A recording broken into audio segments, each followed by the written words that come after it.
નમસ્કાર મિત્રો પ્રધાનમંત્રી ગ્રામીણ આવાસ યોજના રિલેટેડ એક મહત્વના અપડેટ આવ્યા છે।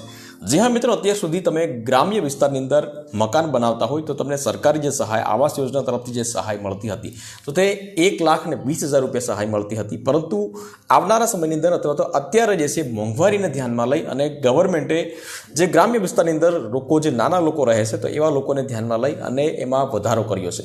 કેટલાનો વધારો કર્યો છે તો કે 50,000 રૂપિયાનો વધારો કર્યો છે। મતલબ કે હવે 1,20,000ની જગ્યાએ તમને ટોટલ સહાય મળશે 1,70,000 રૂપિયા। જી હા મિત્રો, આવનારા સમયની અંદર હવે મકાન સહાય જો તમારા ગ્રામ્ય વિસ્તારની અંદર લેવી હશે તો તમને મળશે 1,70,000 રૂપિયા। તો 1,70,000 રૂપિયા કેવી રીતે મળશે, કેટલા હપ્તામાં મળશે, એ ટુ ઝેડ માહિતી આપણે આ વિડીયોના માધ્યમથી જાણીશું। તો વિડીયોને લાસ્ટ સુધી જોતા રહેજો। તો ચાલો શરૂ કરીએ।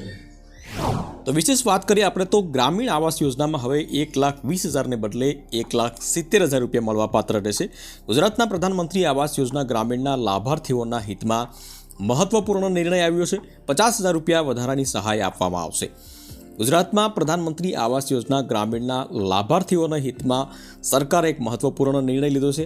આ યોજના હેઠળ અત્યાર સુધી લાભાર્થીઓને 3 તબક્કામાં કુલ 1,20,000 રૂપિયાની સહાય આપવામાં આવતી હતી, જેમાં આવાસના નિર્માણ માટે હવે 50,000 રૂપિયા વધારાની સાથે હવે આવનારા સમયની અંદર 1,70,000 રૂપિયા સહાય આપવામાં આવશે, જેનાથી ગ્રામીણ વિસ્તારમાં જે રહેતા નાના લોકો હોય તો તેને મોંઘવારીમાં થોડો ફાયદો થશે, થોડી રાહત મળશે।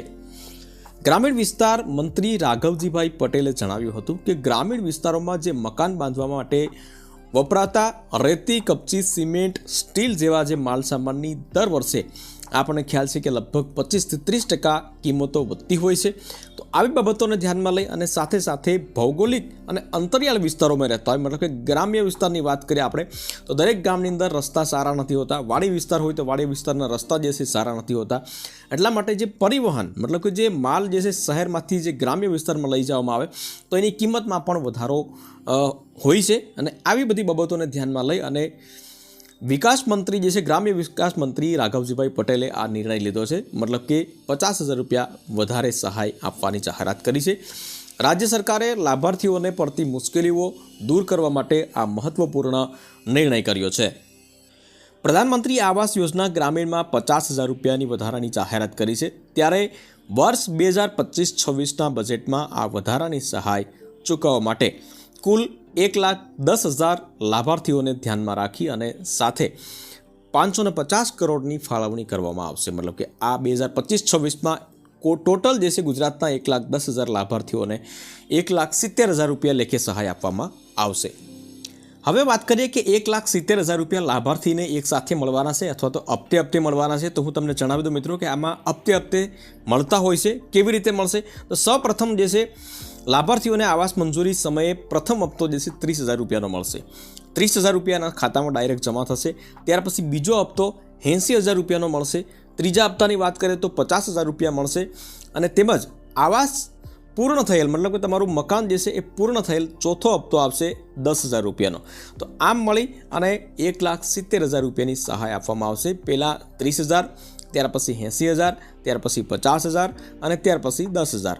તો આ પ્રમાણે તમને 1,70,000 રૂપિયાની સહાય મળવા પાત્ર રહેશે, જેમાંથી 98,000 રૂપિયા જે છે તો એ રાજ્ય સરકાર ભોગવશે અને 72,000 રૂપિયાની સહાય કેન્દ્ર સરકારના ભંડોળમાંથી ચૂકવવામાં આવશે। ચાલુ વર્ષે આ યોજના હેઠળ 1,16,006 લાભાર્થીઓને 58 કરોડથી વધુની સહાય ચૂકવવામાં આવી છે। તો આ પ્રમાણની જાહેરાત છે મિત્રો, ગ્રામ્ય વિસ્તારના લોકો માટે ખૂબ જ મહત્વનો નિર્ણય છે। વિડીયો ગમ્યો હોય તો વિડીયોને એક લાઇક જરૂરથી કરી લેજો, શેર કરજો અને ચેનલ ઉપર નવા આવ્યા હોય તો ચેનલને સબસ્ક્રાઈબ જરૂરથી કરી લેજો।